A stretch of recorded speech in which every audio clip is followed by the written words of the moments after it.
Today we are in week 2 of a 3-week sermon series entitled Get Off the Fence. Get off the fence. First things first, if you want to follow along when we get there in just a minute, they're going to put the words on the screens. But if you want to turn there in your Bible, we're going to be in 1 Kings chapter 19. 1 Kings chapter 19. I'm convinced that the average person today is sitting on the fence. The average person today is sitting on the fence when it comes to their career. The average person today is sitting on the fence when it comes to their marriage. The average person today is sitting on the fence when it comes to their health. The average person today is sitting on the fence when it comes to their finances. I could go on. But worst of all, the average person today is sitting on the fence when it comes to their faith. What does that mean? The phrase sitting on the fence describes a person's lack of decisiveness, neutrality, or hesitance to choose between two sides in an argument or a competition, or inability to decide due to lack of courage. You choose to sit on the fence anytime you remain in a neutral zone. You choose to sit on the fence anytime you fail to give something your best effort. You choose to sit on the fence anytime you settle for less than God's best. We pray these big prayers, and we ask God to do big things, and I think that's great. But oftentimes we use this as an excuse. Well, I'm just waiting on God. And I'm not saying there aren't waiting seasons in life, seasons where God is working behind the scenes, seasons where God is calling us and leading us to be patient. But what I am saying is that more often than not, we're not waiting on God. God is waiting on us. He's waiting for us to put our best foot forward. He's waiting for us to fully surrender. He's waiting for us to take action. He's waiting for us to be obedient. He's waiting for us to make up our minds and for us to get off the fence. I genuinely believe that in order to see God move in big ways, in order to see God do far greater things than we can ask or imagine, in order to see God do something so big that in the end only He can take credit for it, in order to see God do what we can't do, we have to do everything we can do. He's either Lord of all or He's not Lord at all. God's will isn't an insurance plan. God's will is a dangerous plan. My hope and my prayer is that through this series as individuals and collectively as a church, that we would get off the fence and begin to live the abundant lives Jesus died for us to live. If you're taking notes, if you want to write it down, I've entitled this second message, Demotion Before Promotion. Demotion before promotion. If you're with me in 1 Kings chapter 19, I want to jump right in. Picking up in verse 15, it says this. The Lord said to him, the Lord said to Elijah, go back the way you came and go to the desert of Damascus. When you get there, anoint Hazael, king over Aram, also anoint Jehu, son of Nimshi, king over Israel. And anoint Elijah, son of Shaphat, from Abel Maholah, to succeed you as a prophet. I think there's really two sides to this morning's passage. First, there's the lesson that we can learn from Elijah with a J. Here the Lord instructs him to go around and to anoint a few different people. And this might sound crazy to you, this might sound funny to you, but I think God calls all of us to do something similar. What does it mean to anoint? To anoint means to pick a successor. Here's the point. We are called to invest and to equip into the lives of others. We are called to invest into the next generation. And to be brutally honest, I think this is something the American church has failed at doing, at least to a certain extent. Somewhere along the way, tradition became more important than evangelism, and churches today are suffering the consequences of that complacency. This isn't an extreme figure. This is a wide figure. From the studies that I've read, between 4,000 and 8,000 churches in the United States close each year. Why is that? Walk into the average church today, and what you're going to find is that the age of the average attender is 60 plus. Now don't get me wrong. If you're 60 plus, we're so grateful that you're here. As a matter of fact, some of the hardest workers in our church are 60 plus. And that's what scares me. 20, 30, 40 years from now, who's going to pick up that mantle? Who's going to fill those shoes? And the answer is nobody, unless we are intentional about equipping and discipling others. And there's two sides of this. The younger generation has to step up, but the older generation has to anoint. Just like Elijah, the older generation has to pick successors and be intentional about investing into the next generation. So the first lesson we can learn is from Elijah with a J. The second lesson we can learn is from Elijah with an SH.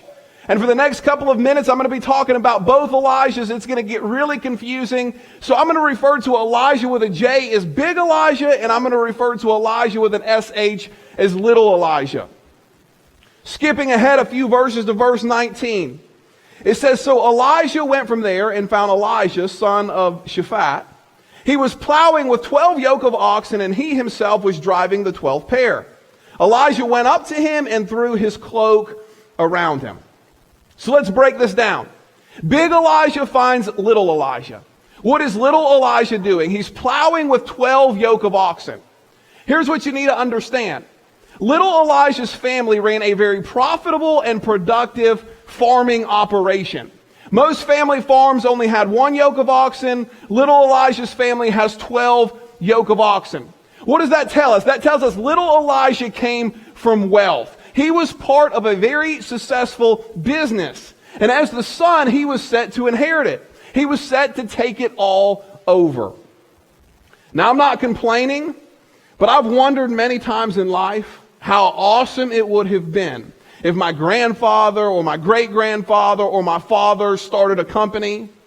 And coming out of high school, I didn't have to worry about going to college and student loans and finding a job and making money. I just came out of school. I went to work for the family business. As the oldest son, I would have taken it over and I would have made a lot of money. Now, obviously, God called me to ministry, so I guess it wouldn't have worked out either way. Someone else would have had to taken it over, or I would have had to sell the business. But you get the point. That's the setup little Elijah had. He had it made. His future was mapped out. And then big Elijah comes and throws his cloak around him. Now, this was symbolic that big Elijah was passing his ministry on to little Elijah. This was a symbol that big Elijah was choosing little Elijah to be his successor. So now little Elijah has a decision to make.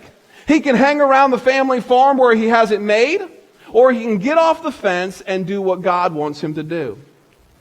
Let's see what happens. Verse 20. Elijah then left his oxen and ran after Elijah. Let me kiss my father and mother goodbye, he said, and then I will come with you. Go back, Elijah replied. What have I done to you? So big Elijah throws his cloak around little Elijah. Little Elijah knows exactly what this means. He gets down from his oxen. He runs up to big Elijah. He says, hey, can I go back home? Can I tell my mom and dad goodbye? And then I will come and follow you. Then I will come and work underneath you. Then I will come and be your successor. Big Elijah gives little Elijah his blessing. Go back, tell your folks goodbye. Verse 21, listen closely to this. So Elijah left him and went back. He took his yoke of oxen and slaughtered them. He burned the plowing equipment to cook the meat and gave it to the people, and they ate. Then he set out to follow Elijah and became his servant. So I read verse 20, and I don't know about you, but I expect little Elijah to go back home, to give his mom a hug, to shake his dad's hand, to pack his bags, and then to reluctantly go on his way. But instead, he goes back home, he burns his plowing equipment, he slaughters his yoke of oxen, he cooks the oxen over the fire he created by burning his plowing equipment, he gives food to the people, they eat, and then he goes on his way to follow big Elijah. This was a huge, life-altering decision. But notice the immediate obedience. He doesn't ask for time to think about it. He doesn't sit down and write out a list of pros and a list of cons. He doesn't ask his parents what they think. He knew what God wanted him to do, and he did it. And he didn't just leave the family farm. He made a statement. What statement did he make? A statement of surrenderance.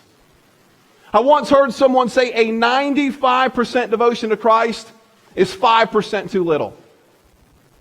Elijah wasn't sitting on the fence. He didn't have 1 foot in and 1 foot out. He was 100% fully devoted. He was all in. He burnt plan B. If the prophet thing didn't work out, he had nothing to come back to. I remember when I was originally offered the job as associate pastor here at Crossroads. My responsibilities back then were primarily the children and the youth. And when I was originally offered the position, I was 22 years old. I had just gotten married. I was still in college, and I had a pretty decent job. My job at that time was really the perfect setup for me. It worked around my school schedule. I had tuition reimbursement. I had some other great benefits. And I remember when I was originally offered the job here at Crossroads, some people that were close to me advised me to work both jobs for about 3 to 6 months. Work both jobs for a little while and make sure Crossroads is a good fit.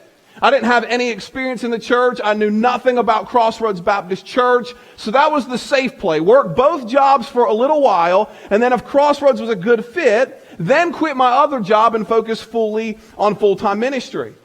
And that was doable. My other job was third shift. I could have worked both jobs. That was probably a wise suggestion, but there was one problem. That wasn't what God was calling me to do. God wasn't saying, Sean, I want you to follow my plan, but I want you to have a backup plan just in case my plan doesn't work out. No, God wanted me to get off the fence. God wanted me to fully devote myself. God wanted me to make a statement of faith. And it wasn't easy walking away from security and into the unknown, but fortunately, at least in that situation, that's what I did. Do you want to be used by God? Here's my suggestion to you. Burn your plan B. Burn your plan B. And you might push back on that and say, that's crazy, that's ridiculous. If so, I think that only reveals your lack of faith. Burn your plan B. We didn't sing it this morning, but for the last couple of weeks, we've sang a song, and I think it's my favorite song out right now.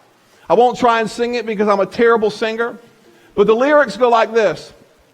Waymaker, miracle worker, promise keeper, light in the darkness, my God, that is who you are. You sing it, but here's the question. Do you really believe it? Elijah could have easily used his family farm as his fallback plan, but instead he burned it. Here's what I think. When you do have a plan B, when you do have a backup plan, it becomes much easier to abandon plan A and to resort to plan B when things get too difficult or too risky. I'm convinced most people never get off the fence. But of those that do get off the fence, of those that do go all in for God, very few follow through. Because here's what I know about following God. It's not easy. It will be difficult at times. It will be challenging at times. It will be discouraging at times. I think Elijah burnt his plan B because he wanted to eliminate the option of turning back. When the going got tough, he didn't want to cower out and return to the family farm. He wanted to do what God wanted him to do even in the midst of pain, suffering, and adversity. Listen to me. God's plan doesn't need a backup plan. Elijah went on to accomplish so much for God. God used him to purify a spring in Jericho. God used him to multiply the widow's oil. God used him to bring a boy back to life. God used him to multiply loaves of bread. God used him to purify poisonous stew. God used him to heal Naaman of leprosy. God used him to rescue the Israelite army on several occasions. I could go on and on and on. God performed so many miracles through Elijah. God used Elijah to do so much for the kingdom. Here we are talking about him thousands of years later, and people will be talking about him until the very end of time. So the big question that comes to my mind is this. Why did God choose Elijah? What made Elijah so special? And I think there's really two traits that come to my mind. The first trait is his willingness to go all in. Elijah wasn't sitting on the fence. Elijah didn't have 1 foot in, 1 foot out. Elijah was all in. That's what we've talked about for the last several minutes. The first trait, his willingness to go all in. But don't miss this, the second trait. His willingness to take a demotion. His willingness to take a demotion. Let's look back on the last part of verse 21. It says this, "Then he set out to follow Elijah and became his servant." So Elijah left a successful business where he was valued and viewed as important, where he had employees working underneath him, where the pay was good. He left that to become a what? A servant. Now, most of us, if we're honest, we think that is crazy. That doesn't make much sense. Clearly, he didn't think that one through. He might not ever be able to get back what he once had. Elijah took a demotion, but don't miss this. That demotion later led to a promotion. Because he was humble enough to start over. Because he was humble enough to walk away from success and security. God was able to use him in far greater ways than he would have ever been able to be used as a farmer. Write this down. Oftentimes a demotion in the eyes of man is a promotion in the eyes of God. Oftentimes a demotion in the eyes of man is a promotion in the eyes of God. But this is so contrary to the way that we think today. We're all in this race to see who can reach the American dream the fastest. This idea of taking a step back, this idea of starting over, this idea of taking a demotion isn't one we find very appealing. Instead, we're constantly looking for shortcuts. We don't want to go to the gym and grind it out for 5 days a week. We don't want to adjust our diets and eat healthy. We want to find a magical pill that will take all of our fat away and tone us up for that summer vacation. We don't want to work 80 hours a week and lose sleep and devote ourselves to growing a business. Instead, we would rather scratch a lottery ticket in an attempt to get rich quick. Nobody wants to begin at the beginning. We want minimum wage to be $15 an hour. I don't know, you might be for it, and if so, I'm sorry. I personally think it's ridiculous. I have friends that would rather sit at home unemployed than accept a job that they feel is below them. It's like, dude, you have a high school diploma and you got fired from your last job as a bag boy at Ingalls. I don't think there's any company out there that's going to hire you and pay you 6 figures a year. Go to work, take whatever you can get, work your way up the ladder, work to find something better, and eventually you might make the kind of money you want to make. But if you're not willing to begin at the beginning, you'll never get there. Here's what's so funny about people today.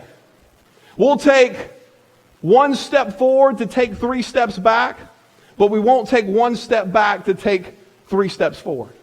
I'll say that again. We'll take 1 quick step forward to take 3 steps back, but we won't take 1 quick step back to take 3 steps forward. And I'll give you an example. We'll go out and we'll finance a vehicle we can't afford. And my definition of afford is have the money in the bank to be able to pay for that vehicle in full. So we'll go finance a vehicle that we can't afford, and then we'll make a payment of $500, $600, $700 a month. We'll take a quick step forward from a worldly perspective. People look at us, oh, that's a nice vehicle. So-and-so must have it all together. Business must be really good. We'll take a quick step forward to take 3 steps back. Now we're in debt. We have a payment to make every single month. We own a liability that is depreciating by the minute. We'll take a quick step forward to take 3 steps back. But on the other hand, we won't take that same $500, $600, $700 a month and put it into a retirement account, because that would require sacrifice. You know, people might see us having a yard sale or selling our vehicles or downsizing our house so we can afford to put that money back. People might think we've fallen on hard times. We won't take that step back to take 3 steps forward. Now, 20 to 30 years later, we have money put back. We can comfortably retire. We're not stressed and overwhelmed, and we're not passing a financial burden onto our children.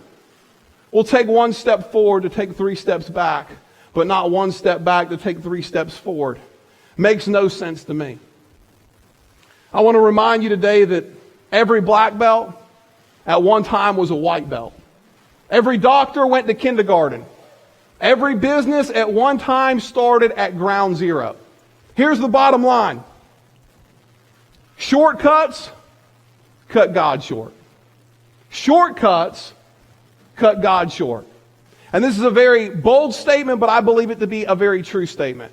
If you're not willing to begin at the beginning, you won't be used by God. If you're not willing to begin at the beginning, you won't be used by God. If you're going to be an Elijah, if you're going to get off the fence, if you're going to live the abundant life that Jesus died for you to live, you must be willing to go all in, and you must be willing to take a demotion. So today I want to close by asking you a few questions. Are you willing to burn your plan B? Are you willing to start over again? Are you willing to leave your job or clear out your bank account or go back to school or give someone a second chance or make a move? If you're going to get off the fence, it's going to require and demand making a decision that is not easy to make. But here's the thing, and don't miss it. If you're willing to take a demotion in the eyes of man, you're ready to be promoted by God himself. One more time. If you're willing to be demoted in the eyes of man, you're ready to be promoted by God himself. As they sing this last song, these altars are open to you. Maybe you're here today and you want to surrender your life to Jesus. You feel like you've kind of been sitting on the fence when it comes to your salvation. And you want peace. You want clarity. You want to walk out of here sure that you have a personal and genuine relationship with Jesus. Maybe you're here today and you just need some prayer. Maybe you want to come forward and pray for someone else. Maybe you want to take a public step of faith. Or maybe God has just spoken to your heart through this message. If he's leading you to come forward without hesitating, without looking around, without waiting to see what your neighbor's going to do, as they begin to sing, you begin to come.